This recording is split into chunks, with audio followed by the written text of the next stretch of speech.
Word tonight from Dallas, Texas, that the 41st president of the United States, George Herbert Walker Bush, has passed away at the age of 94. This just coming in the last few minutes. I can read for you a statement. This is a statement by his son, former President George W. Bush. He says, quote, "Jeb, Neil, Marvin, Doro, and I are saddened to announce that after 94 remarkable years, our dear dad has died. George H.W. Bush was a man of the highest character and the best dad a son or daughter could ask for.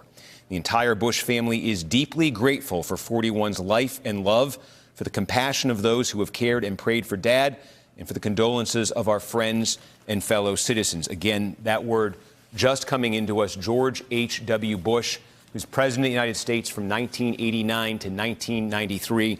He has passed away at the age of 94. And we are joined now, I understand, on the phone by Nicolle Wallace, obviously someone who knows the Bush family well. Nicolle, I just get your reaction. You know, listening to you read this statement, trying to think of one thing to say. There isn't one thing to say about 41, and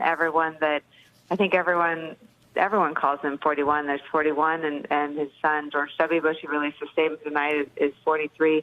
He was all the things that people will say in the coming days. His home in Kennebunkport is filled with pictures of him at Kennebunkport and other places with world leaders. He lived this life of service. The family sort of lived the way they, talk. They valued patriotism, they valued service, they valued civility.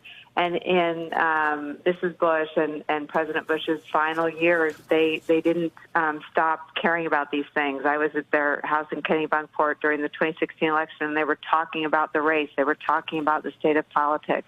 They were talking about the candidates. And this year, obviously, he lost his beloved Barbara Bush, and I think a lot of people marveled at his strength and tenacity in the months since he lost the love of his life. Obviously, a very sad occasion, especially at this time when our politics is so different from when he led the Republican Party. But I think a lot of people that know them feel like Barbara Bush and 41 are together again.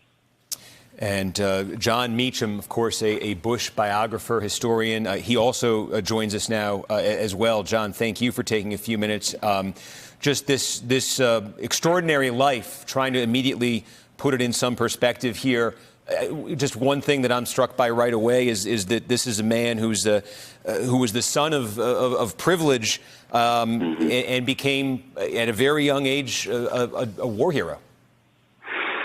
It was one of the greatest of American lives. On his 18th birthday, the 12th of June, 1942, three things happened. He turned 18, he graduated from Phillips Academy in Andover, Massachusetts, and he drove to Boston and took an oath as a naval enlistee to become a naval aviator.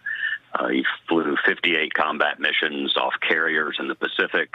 At the age of 20, on Saturday, September 2nd, 1944, he was shot down, lost two crewmates, was rescued by the USS Finback, and asked himself every day since that day in the fall of 1944, why me? Why was I spared? He thought about those two men, Ted White and Del Delaney, every day.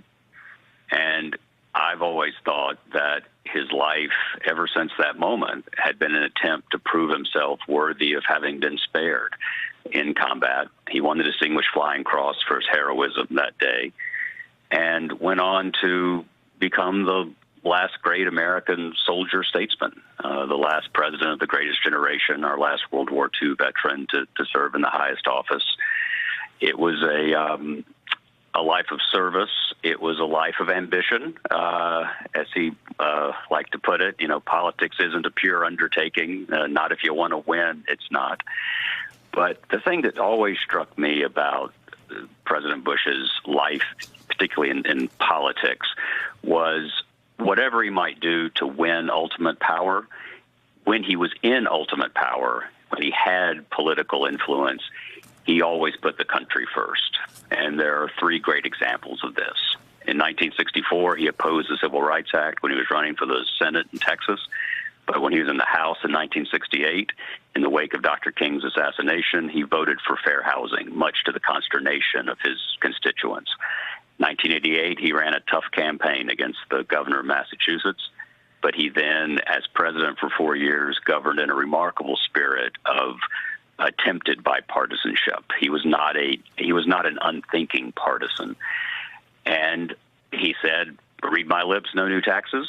But then when he decided that the national interest required breaking that pledge, he knew it would cost him. He knew it might cost him the presidency, but he did it anyway. And it's a remarkable political life. We won't see his like again. And we can pay honor and homage to him without exaggeration, because in real time, he sacrificed for the country. As you say, he almost gave his life as a 20-year-old, and well into his 9th decade, he was doing everything he could to advance American interests and a spirit of service. Hey there, I'm Chris Hayes from MSNBC. Thanks for watching MSNBC on YouTube. If you want to keep up to date with the videos we're putting out, you can click subscribe just below me, or click over on this list to see lots of other great videos.